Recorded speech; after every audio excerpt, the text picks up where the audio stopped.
Ce week-end, plus précisément, ce dimanche, nous voterons pour les élections régionales et départementales. Alors, quels sont les principaux enjeux de ces deux scrutins à venir, les 20 et 27 juin? Pour y répondre, Justine Brasier est avec nous. Bonsoir. Bonsoir. De la rédaction de TV 78. Qu'en est-il déjà pour les régionales, Justine? Alors, 11 listes se présentent déjà en Île-de-France. La favorite du scrutin, c'est la présidente sortante Valérie Pécresse. En 2015, elle avait repris la région à la gauche en Île-de-France. La liste Les Républicains, portée donc par Valérie Pécresse, avait obtenu 43% du suffrage face au Parti socialiste 42%. Et le Rassemblement national, Front national à l'époque, arrivait en troisième position avec 14% des voix. Elle fait face cette année à une gauche divisée. Clémentine Autain pour la France Insoumise, Julien Bayou pour l'Europe Écologie Les Verts et puis Audrey Pulvar soutenue par le Parti socialiste. Une dispersion qui va forcément peser dans la balance dimanche et se ressentir donc dans les résultats, même si les listes de gauche s'unissent pour le second tour.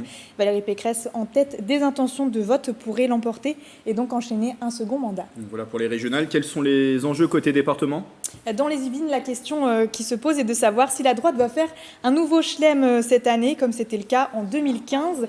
Lors des dernières élections départementales, la liste Ensemble pour les Yvelines de droite et du centre, représentée donc par Pierre Bédier, président du département, avait fait un carton plein en remportant les 21 cantons. Et puis aussi particularité du parti présidentiel qui présente seulement 5 binômes dans le département cette année. Et le Rassemblement national présente 20 binômes et un soutien. Et quels sont les cantons à surveiller ce week-end? Alors, le canton de Mantes-la-Jolie fait partie des cantons à suivre, puisque c'est celui de Pierre Bédier, président sortant, avec donc 7 binômes en lice. Autre canton également à surveiller, celui de Bonnières-sur-Seine, avec Laurent Morin pour représenter le RN et Patrick Stefanini pour la droite, un canton qui verra s'opposer des hommes politiques expérimentés.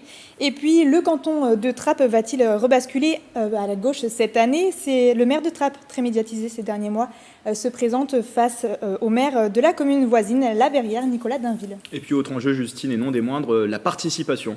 Exactement. Donc, lors de des dernières élections en 2015, le taux de participation au régional au premier tour était de 45%, 54% pour le deuxième tour. Du côté des départementales, 45% au premier tour également, un peu moins au second tour avec 42% de participation.